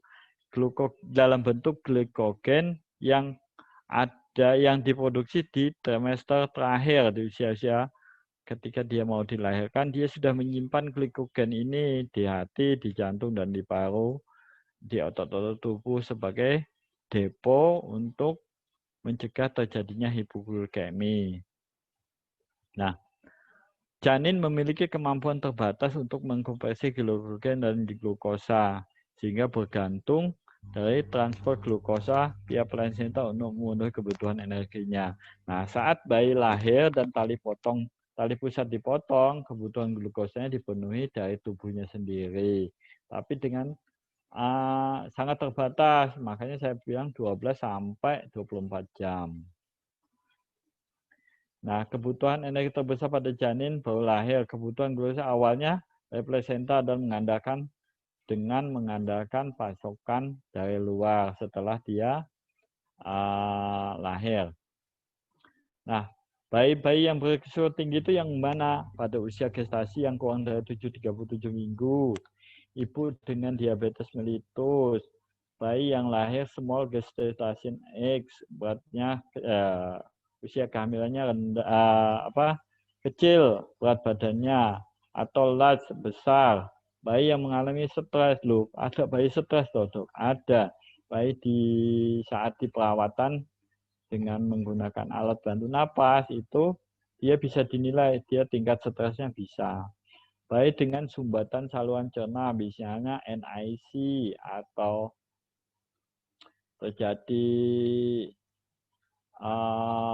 paralitik atau obstruktif pada saluran cernanya, itu dapat menyebabkan hipoglikemi. Atau bayi dengan obat-obatan, pengobatan bayi prematur, pengobatan hipertensi, diuretik, atau obat antidepresan yang dikonsumsi oleh orang tuanya. Jadi ini harus sebagai kehati-hatian kita kalau kita memberikan pertolongan pada bayi yang baru lahir dengan risiko tinggi. Semuanya harus muncul saat kita melakukan anamnesa supaya kita lebih waspada apakah bayi ini mengalami kemungkinan terjadi hipoglikemi atau tidak. Nah, manifestasinya bisa asimptomatik, bisa simptomatik. Kalau simptomatik, bayinya menangis dengan melengking atau menangis yang lemah, malas minum, hipotermi, atau berkeringat. Gejala neurologis biasanya irritable, anaknya tremor, jetrones. Jetrones itu seperti bayi yang kejang, tapi anaknya sadar. Ototnya lemas, letargi, kejang. Gejala kardiovaskular bisa napas cepat atau napasnya berhenti dengan sianosis. Tata laksananya bagaimana? Setelah semua kita anamnese, didapatkan gejala hipoglikemi, berarti kita harus melakukan pemeriksaan GDS setelah lahir di usia 1 jam. Dan pantau tiap jam hingga stabil kalau GDS-nya lebih dari 45. Periksa GDS-nya. Kalau dia ada bayi dengan faktor risiko, kita pantau GDS-nya tiap jam. Kalau sudah stabil di atas 45, ya sudah, berarti selesai pemantauan. Tapi kalau sudah muncul gejalanya, harus dilakukan pemeriksaan sito. Jadi umpamanya bayi dalam lahir tiba-tiba dia keple, bayinya kecil, letargi, bahkan ada apnea, GDS wajib diperiksa. Nah, untuk GDS yang kurang dari 20 sampai 25 itu periksa GDS, berikan dextrose 10%, 2 ml per kilogram berat badan selama 5 menit. Teruskan pemberian IV dengan D10. Cek GDS 15-30 menit. Bila tetap kurang dari 20, perlu dengan D15. Dok, sediaan D15 susah. Makanya kita harus bisa ngoplos. Minta, kalau kita bekerja di rumah sakit, kita minta ke farmasinya untuk dilakukan, untuk disiapkan D15 dengan menambahkan D10. D40. Terus tunda pengasupan enteral, pantau GDS secara berkala. Atau bila dapat GDS antara 25 sampai 45, periksa gula darahnya, segera minum. Bila perlu tambahkan D10 intravena jika minum tidak ditoleransi. Atau GDS-nya tetap antara 25 sampai 45, pantau gula darah secara berkala. Nah, bila GDS-nya lebih dari 45, segera minum. Dalam 4 jam, pantau GDS berisiko apa enggak untuk pemberian ASI. Bisa dilihat apakah ditoleransi dengan baik atau tidak. Nah, pemantauan gula darah dihentikan setelah bayi minum penuh, full feeding, dan gula darah setiap 1 jam, 3 jam lebih dari 45 mg per desiliter. Bayi perlu terapi infus dextrose, pemantauan lanjutan hingga infus dextrose diturunkan bertahap dan dihentikan pada bayi yang sudah minum full feeding. Jika masih muncul gula darah yang rendah atau minum tidak ditoleransi mulai dari awal, maka dipertimbangkan untuk pemberian infus ulang. Nah, itu dulu untuk hipoglikemi.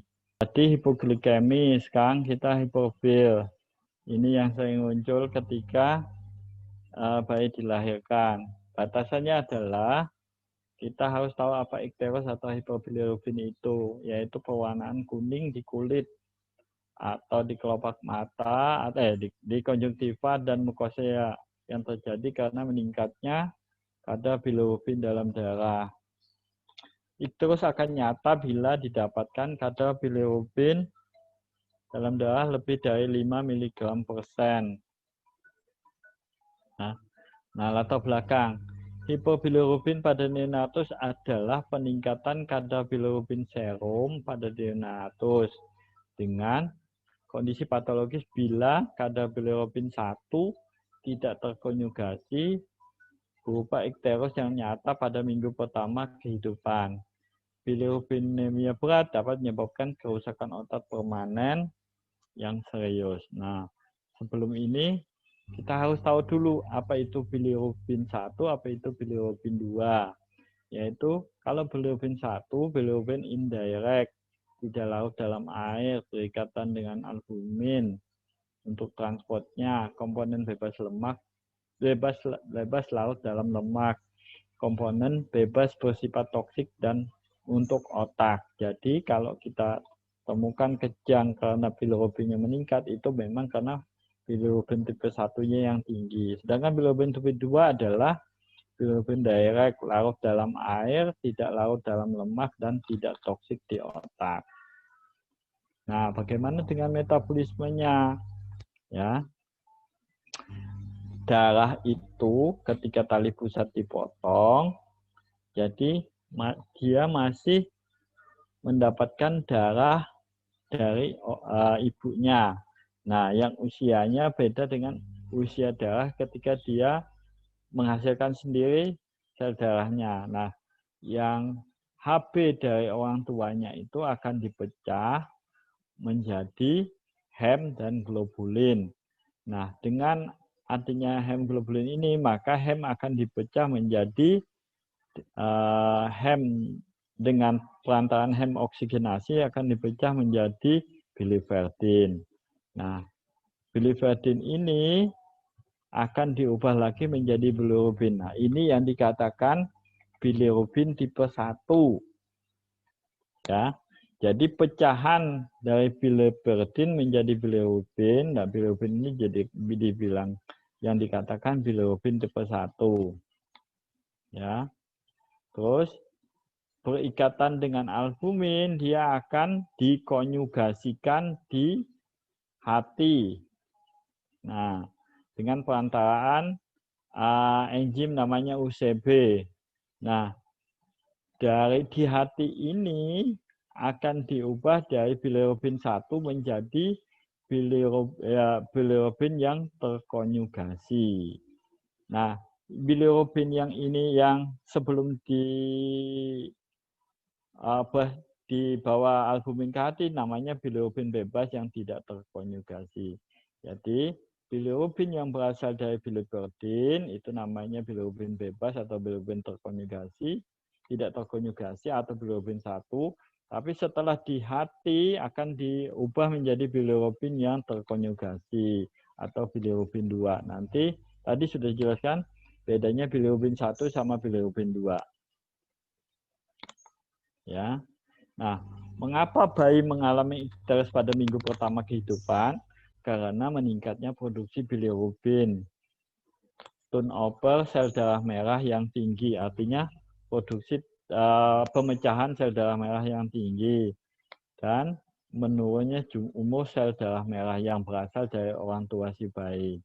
Penurunan ekskresi bilirubin, penurunan uptake dari dalam hati, penurunan pemecahan dalam hati dan peningkatan sirkulasi bilirubin enterohepatik sehingga ekskresi baik setelah usia 1 minggu. Jadi sebetulnya teman-teman itu nggak usah khawatir kalau timbul kuning pada bayi baru lahir itu di minggu-minggu pertama itu sebetulnya bisa fisiologis, bisa patologis tergantung nanti berlangsungnya sampai kapan. Kalau di usia minggu pertama sampai minggu kedua terus menghilang, berarti kondisinya memang fisiologis. Tapi kalau sampai berlanjut di usia ke-4, 3 sampai 4 minggu, harap hati-hati. Mungkin ada faktor-faktor organ yang lain yang berpengaruh dan sifatnya patologis. Nah, icterus pada neonatus itu disebabkan peningkatan kadar bilirubin serum. Bila bilirubin serum lebih dari 5 mg per desiliter. Nah, dikatakan hiperbilirubinemia bila bayi cukup bulan dengan bilirubin lebih dari 12,5. Kalau BBLR lebih dari 10. Ini bilirubin 1, bilirubin yang belum terkonjugasi. Nah, ada keupanya sebetulnya pemantauannya. Bagaimana sih? Apakah perlu tindakan apa enggak? Pada usia umpamanya 24 jam, dia bilirubinnya sudah 15 dia masuk high risk zone. Jadi memang ada evaluasi. Bila usia 60 jam berarti sekitar 3 hari atau 2 hari. Terus bilirubinnya masih 12 gitu, tergantung usia kehamilannya.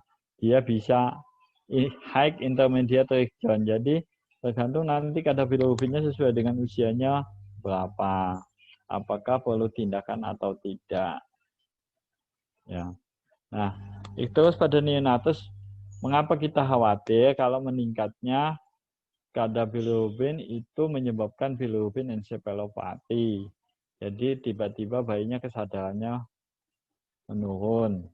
Diawali dengan tahap 1, letargi, hipotoni, refleks isap buruk, demam, hipotoni, opistotonus, seperti tetanus, dan kondisi terlihat membaik padahal ada squalor, yaitu kehilangan. Nah, tadi di awal pada bayi-bayi prematur saya sebut ada kehilangan sensori neural, timbul cerebral palsy, timbul abnormalitas pada sistem penglihatan. Nah, ini yang harus diperhatikan.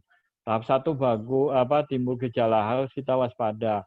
Terus demam, hipotoni kita waspada. Tapi tahap 3 berarti sudah squalor, artinya dia membaik cuman dengan ada gejala sisa yang ditimbulkan. Makanya ikteros pada bayi baru lahir itu harus khawatir dan tidak gegabah juga. Khawatir kalau kita temukan kadar bilirubin yang tinggi. Tapi kalau masih dalam batas sesuai dengan zonanya tadi, ya kita nggak usah khawatir. Itu bisa sifatnya fisiologis, bisa juga sifatnya patologis. Nah, dikatakan keracunan bilirubin bila kadar bilirubin lebih dari 20 mg per desiliter. Atau 25 atau lebih dari 30. Itu menyebabkan tergantung nanti bayinya, masing-masing bayi kadang beda. Ada yang cuma 20 masih tenang-tenang aja, tapi kita harus waspada. Terus kita perhitungan juga usia kehamilan. Adakah hemolisis? Hemolisis itu pemecahan sel darah merah yang berlebihan. Adakah morbiditas yang lain?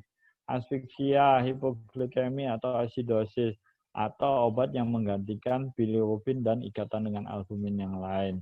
Ini yang saya garis bawahi, kalau teman-teman bekerja di rumah sakit, itu kadang kita sering gegabah ketika bayi sepsis, kita berikan antibiotik.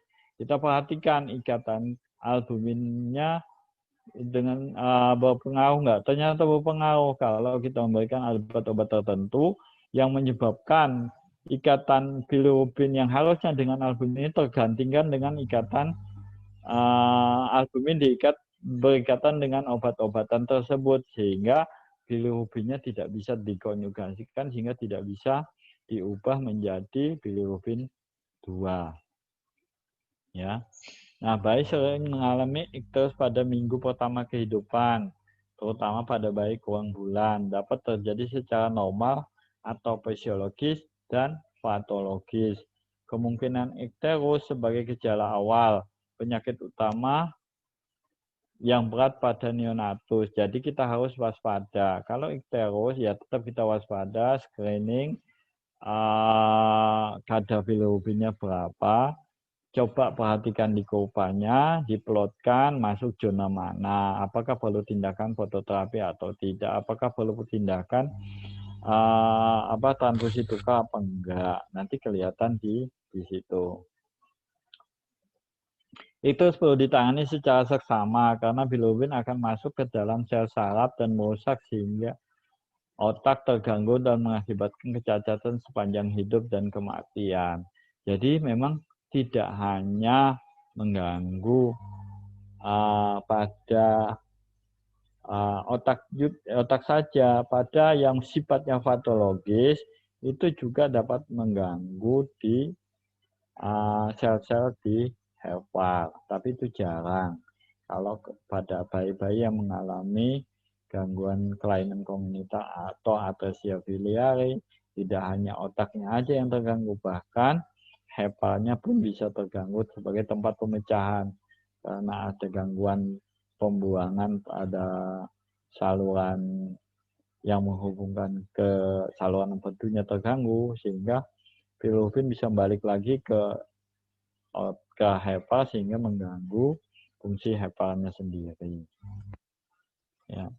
Faktor risikonya BBLR, tetap penyakit hemolisis. Nah, tadi terjadi pemecahan hemoglobin yang berlebihan karena inkompatibilitas atau ada perbedaan dari resus golongan darah pada bayi, asfiksia atau asidosis, hipoksia atau trauma cerebral, dan infeksi sistemik seperti sepsis. Itu merupakan faktor risiko terjadinya hipobilirubin. Pada bayi prematur, awitannya lebih cepat, puncaknya lebih lambat, kadar puncaknya lebih tinggi, memerlukan lebih banyak waktu untuk menghilangnya sampai usia 2 minggu. Penyebab kuning normal, pembentukan berlebihan. Tadi kalau kita ngerti tentang metabolisme bilirubin, kita akan paham pembentukan bilirubin berlebihan. Volume sel darah merah yang lebih besar, umur sel darah merah yang lebih pendek, sehingga dipecah, sehingga jumlahnya banyak. Besarnya bilirubin kembali ke usus dan pembuluh darah meningkat, atau gangguan perubahan bilirubin, atau gangguan bilirubin pengeluarannya lebih rendah. Ini yang menyebabkan bayi yang kuning tapi masih normal. Yang fisiologis tadi terjadi setelah pada bayi cukup bulan. Awitan terjadi setelah 24 jam. Puncak pada 3-5 hari, menurun setelah 7 hari. Jadi dalam 1 minggu harusnya kuningnya sudah menghilang. Bayi cukup bulan rata-rata memiliki kadar bilirubin serum puncak 5-6 mg. Dikatakan fisiologis berlebihan bila 7-15. Sebetulnya dia fisiologis, tapi juga kita lihat juga kadarnya sampai seberapa. Perlu fototerapi apa enggak, atau cukup dengan pemberian ASI yang optimal apa enggak.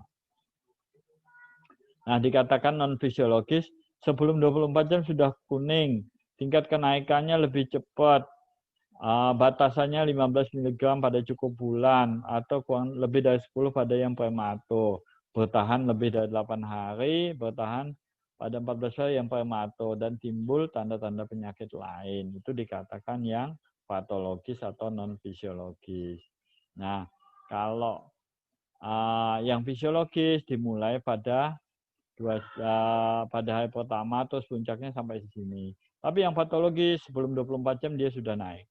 Ya, dari kurva ini kelihatan mana yang fisiologis, yang mana yang non-fisiologis. Nah, pemeriksaan klinik kita dapatkan biasanya menggunakan pencahayaan yang cukup, tampak kuning pada bayi. Terus muncul pada daerah wajah, menjala ke bawah dan ke ekstremitas. Tekan kulit ringan memakai jari tangan untuk memastikan warna kulit dan jaringan subkutan. Pada hari pertama, ujung hidung. Pada hari kedua, lengan dan tungkai. Pada hari ketiga, seterusnya, tekan pada tangan dan kaki. Karena dia sifatnya menjala ke arah bawah dari ekstremitas. Jadi dari atas turun ke bawah. Seperti itu. Nah, seperti ini. Penilaian klinis untuk beratnya eksterus, lajunya sefalokolor dari atas ke bawah. Secara visual mungkin membuat kita kurang tepat untuk memahami situasi. Jadi tergantung pencahayaannya nanti kalau kita mau memeriksa apakah baik eksterus atau tidak. Nah, sebagai patokan kita bisa menggunakan Kramer. Ada Kramer 1, 2, 3, 4, sampai 5. Di situ bisa kita lihat ini batas kadar bilirubinnya menggunakan satuannya. Jadi lihat dulu satuannya pakai mikromol atau miligram persen. Nanti dia lihat dulu. Jadi kalau kita lihat ada Kramer 1 dengan wilayah wajah tok. Jadi kemungkinan sekitar 1000 mikromol, 100 mikromol. Kalau sudah tangan dan kaki itu sudah kuning berarti sudah Kramer 5. Itu harus kita rawat di rumah sakit. Gini.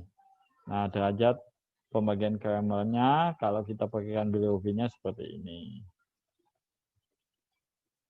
Ini yang menggunakan alat namanya bilirubin meter transkutan, tapi memang jarang dipakai di tempat kita. Pemeriksaan penunjang tergantung tersedianya fasilitas ada apa enggak di rumah sakit. Biasanya pemeriksaan ini juga dikombinasikan dengan pemeriksaan golongan darah untuk mengetahui adanya hemolisis apa enggak antara ibu dan bayinya. Bila ibu memiliki golongan darah O, dianjurkan untuk menyimpan darah tali pusat setiap untuk pemeriksaan lanjutan yang dibutuhkan karena kadang sering terjadi inkompatibilitas ibu dan bayi sehingga pemecahan sel darahnya lebih cepat pada balita sehingga perlu pemeriksaan cepat dan tindakan yang cepat. Kadang belum serta diperlukan bila ditemukan ikteros 24 jam pertama kehidupan karena sifatnya patologis. Untuk puskesmas atau fasilitas penunjang biasanya jangan tersedia sehingga pemeriksaan dan penajam ini sangat diutamakan. Makanya yang dipakai adalah metode Kramer. Nah, pemeriksaan sistematis ikteros pada bayi, pada neonatus, ibu hamil, golongan darahnya harus dicek. Jika ibu RH negatif memiliki golongan darah O, berarti periksa golongan darah jenis RH, DAT, tali pusat ibu. Di sini nanti karena RH negatif itu susah untuk didapatkan untuk orang Indonesia. Nah, jadi memang biasanya pada perkawinan antar negara. Nah, ini biasanya kita harus punya data bagaimana golongan darah ibunya, RH-nya gimana, golongan darahnya apa. Memantau eksos pada bayi setidaknya 8-12 jam. Jika tingkat eksos kelihatan terlalu tinggi untuk usia bayi, lakukan pengukuran bilirubin transkutan atau bilirubin serum total dengan pemeriksaan darah. Manajemennya bagaimana? Itu fisiologis tidak memerlukan penanganan yang khusus, dapat rawat jalan, dan untuk kembali jika eksos berlangsung lebih dari 2 minggu. Jika bayi dapat menghisap, anjurkan untuk menyusui secara dini. ASI eksklusif minimal setiap 2 jam. Jika bayi tidak menyusui, berikan melalui pipa NGT atau sendok atau gelas. Letakkan bayi yang di tempat cukup mendapatkan sinar matahari selama 30 menit 3-4 hari. Jaga agar bayi tetap hangat. Kelola faktor penyebab, setiap ikteros yang timbul dalam 24 jam pasca kelahiran adalah patologis. Jadi kalau dia kuning sebelum 24 jam harus hati-hati. Pada bayi dengan ikteros Kramer 3 atau lebih perlu dirujuk ke fasilitas yang lebih lengkap setelah keadaan bayi stabil. Nah, ini yang tadi panduan untuk fototerapinya. Bila masuk zona rendah seperti ini. Bayi dengan risiko rendah dengan usia kehamilan lebih dari 38 minggu dan sehat. Bayi dengan risiko sedang, kalau ini bayi dengan risiko yang lebih tinggi. Jadi kita lihat dulu pada bilirubin. Cuman hal yang harus diperhatikan di sini ada satuannya, ada milimol, ada yang miligram per desiliter. Kebanyakan laboratorium di rumah sakit kita di Indonesia menggunakan miligram per desiliter. Nah, fototerapi bukan dengan sinar ultraviolet. Jadi, panjang gelombang cahaya 40-50 nanometer. Jadi yang digunakan sinar biru. Gelombang sinar putih juga bisa, ya. Ada spektral iridans yang menggunakan pencahayaan khusus, tapi jarang kita pakai. Nah, pada fototerapi itu fungsinya apa? Untuk mengubah bilirubin konjugasi menjadi yang tidak terkonjugasi menjadi bilirubin yang terkonjugasi secara natural, ya, di mana pada fototerapi itu terjadi proses namanya isomerisasi yang mengubah bilirubin non konjugasi menjadi bilirubin yang terkonjugasi. Ini panduan terapi sinar berdasarkan kadar bilirubin serum, tergantung kadar bilirubinnya, tergantung kondisi klinisnya. Makanya anamnesa perlu detail apakah cukup bulan, sehat apa enggak, apakah ada faktor risiko atau tidak. Fototerapi dengan sumber cahaya dan perlu juga diperhatikan jarak dan cahayanya. Kalau bisa sedikit sedekat mungkin sampai 10 cm pada bayi. Maksi fototerapi intensif daerah permukaan harus hati-hati.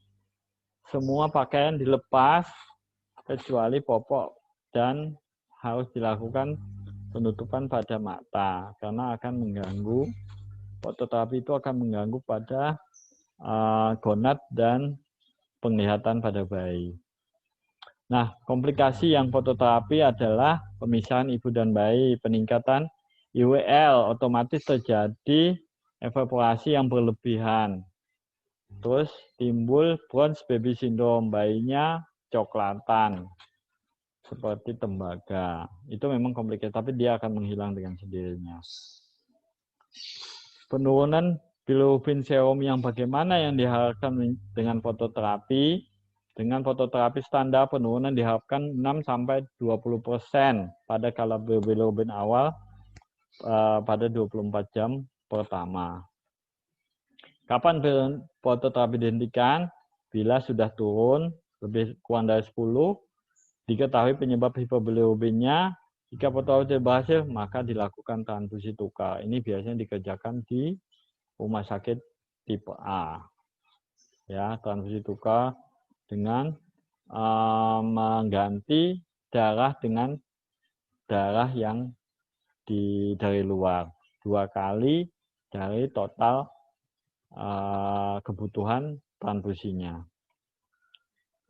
Pasti ada komplikasinya, gagal jantung, hipoglikemi, emboli udara, sepsis, makanya biasa dikerjakan di rumah sakit yang dengan NICU yang NICU yang bagus.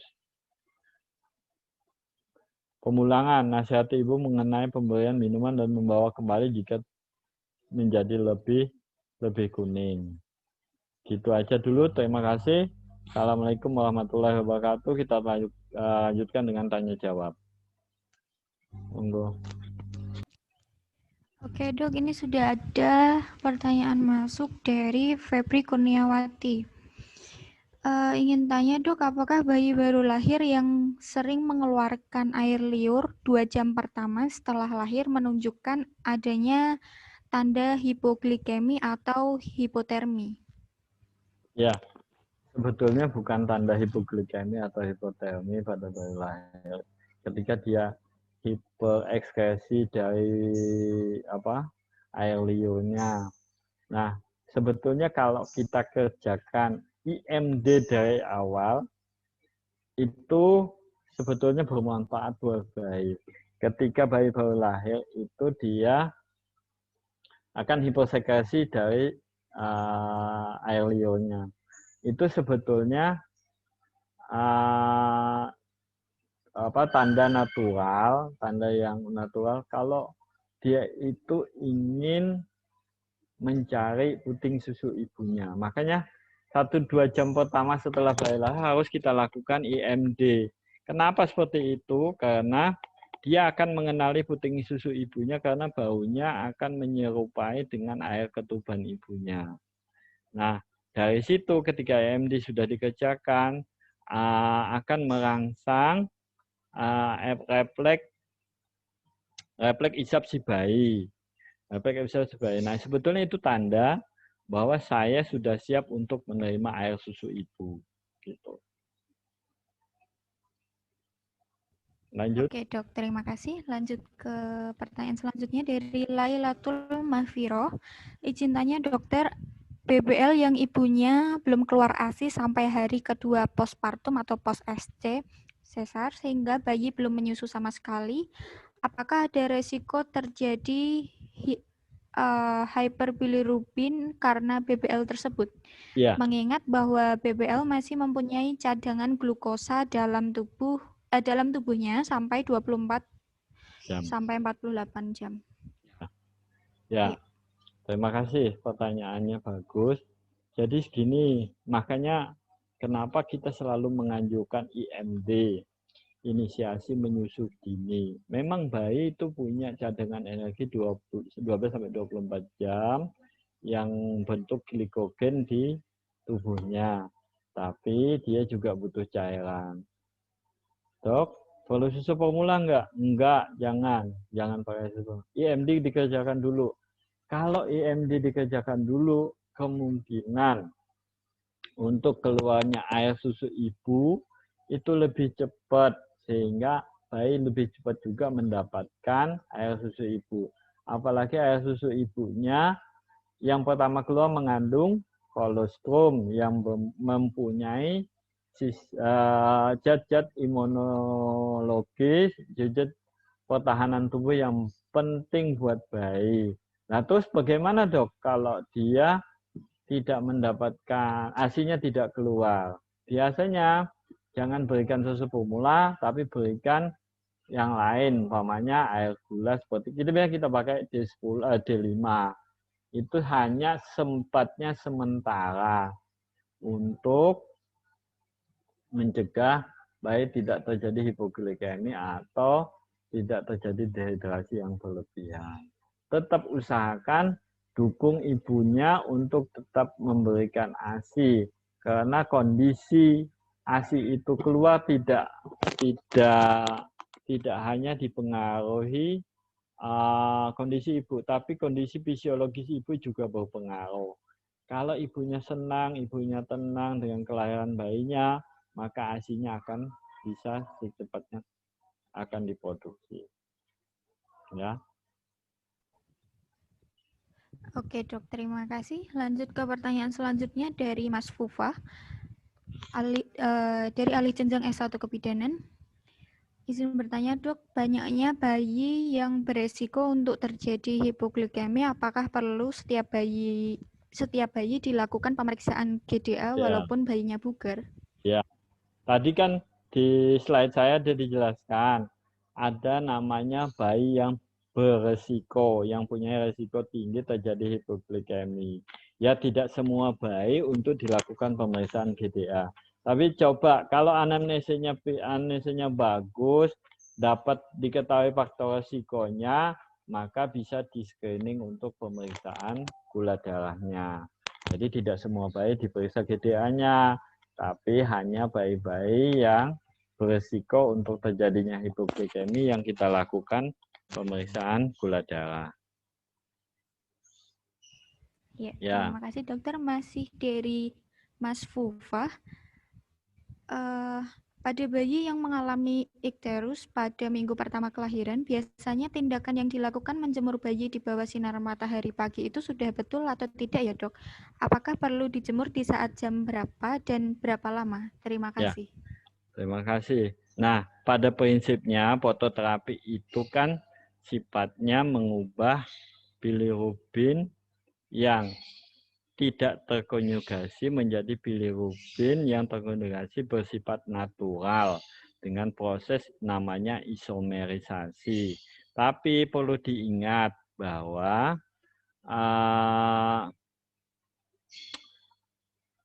bilirubin akan cepat dibuang atau dihilangkan lewat ekskresi, baik itu buang air kecil maupun buang air besar. Nah, yang lebih penting juga selain sebetulnya pilihan utamanya bukan foto dijemur seperti itu.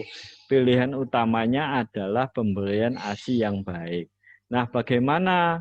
Nah, kebanyakan kesalahan kita ketika mendapatkan bayi kuning karena memang faktor asupan ASI-nya yang tidak mencukupi. Bukan produksi ASI-nya yang kurang, tapi bagaimana ASI itu sampai ke bayi itu dengan baik dan cukup. Artinya cukup terus betul. Bagaimana? Biasanya kesalahan yang paling sering saya temui di poliklinik adalah manajemen laktasinya yang nggak benar. Di mana posisi bonding atau pelekatan dari saat menyusui itu yang tidak pas. Nah, kalau posisi menyusuinya tidak pas, otomatis ASI yang diterima bayi juga tidak mencukupi. Makanya tidak hanya dengan menjemur kuningnya akan menghilang, tapi juga bagaimana pintar nggak ibunya menyusui. Pintar dalam tanda petik artinya posisi menyusuinya pas, produksi ASI-nya juga cukup. Gitu. Oke, terima kasih dok. Lanjut ke pertanyaan berikutnya dari Dian Purmitasari.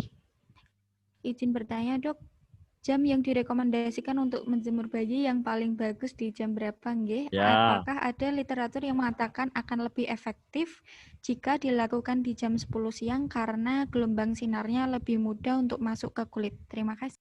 ya, antara jam 9 sampai jam 10. Bahkan ini teman-teman di Surabaya sedang melakukan penelitian, itu apakah efektif dengan pada jam-jam yang lebih panas, biasanya di jam 11 sampai jam 12. Nah, sementara ini belum ada rekomendasi dari Ikatan Dokter Anak Indonesia untuk jamnya. Memang kita masih pakai jam 9. Kalau nanti penelitian itu sudah keluar, mungkin akan disampaikan ada SOP yang terbaru bagaimana kalau bayi yang dengan kuning itu dilakukan penjemuran pada jam berapa. Tapi yang lebih saya tekankan tidak dengan penjemuran pada bayi. Penjemurannya nggak lama kok, cuma 5-10 menit, nggak sampai 15 menit. Yang penting itu bagaimana ASI-nya cukup apa enggak. Gitu. Oke, terima kasih dok. Pertanyaan berikutnya dari Natofatis Suryati. Ketika ada bayi di bawah kontrol setelah 6 hari kelahiran dinyatakan kuning dengan bilirubin 16, 2 hari kemudian dilakukan fototerapi, tetapi kenapa setelah dilakukan fototerapi bayi susah menyusu? Asuhan apa ya yang tepat kita berikan? Terima Ya, kasih. ketika bayi dengan faktor risiko bilirubinnya di atas hipobilirubin yang melebihi batas normalnya, biasanya kita anjurkan dengan fototerapi.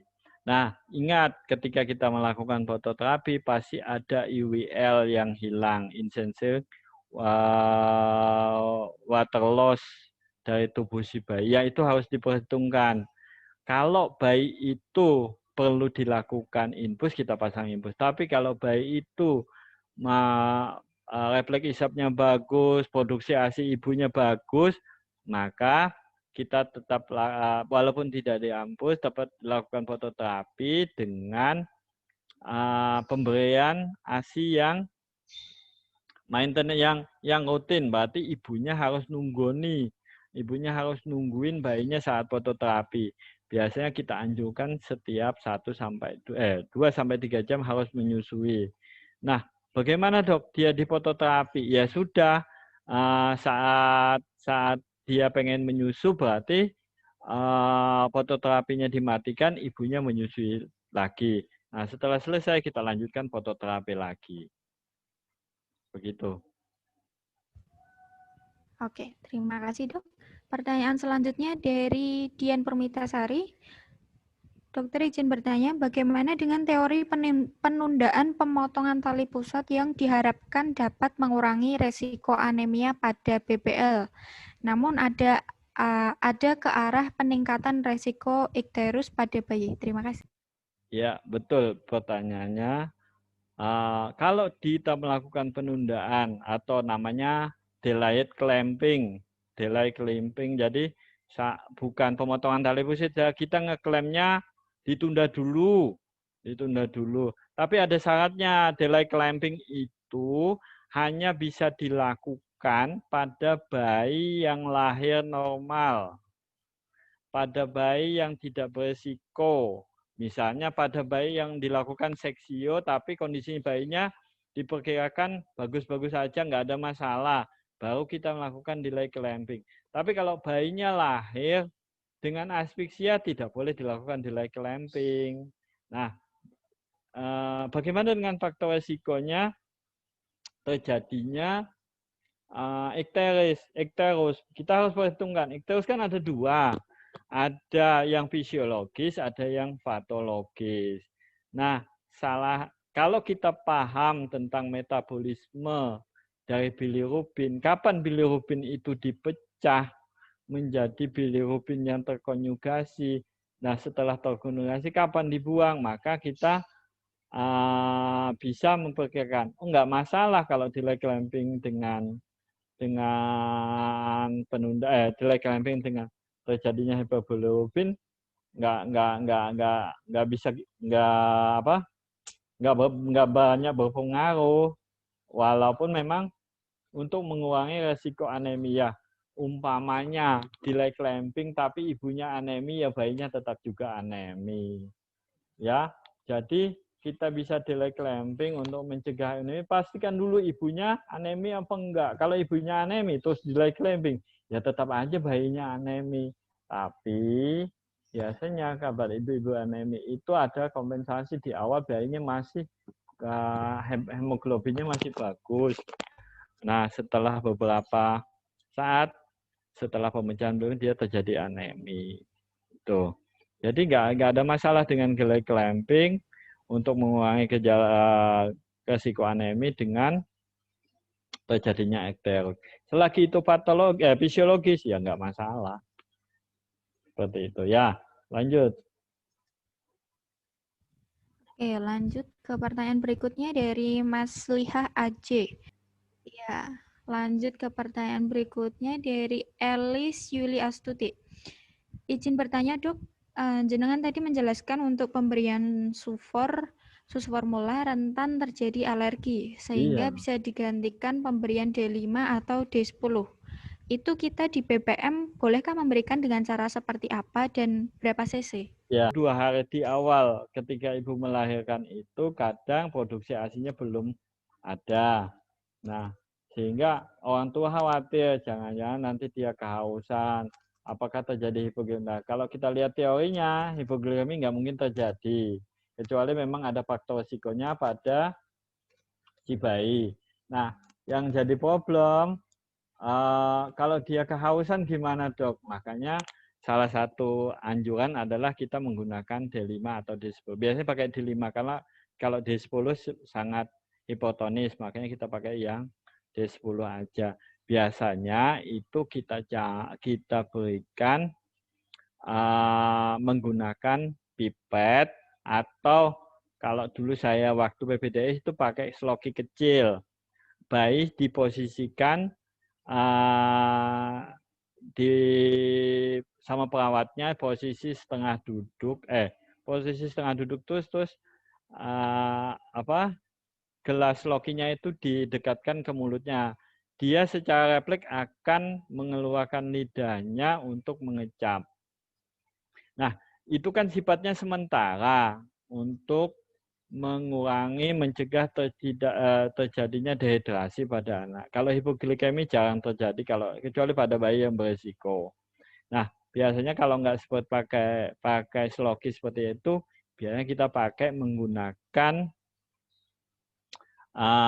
pipet seperti itu. Nah, ini sering kita temui di rumah sakit, di klinik.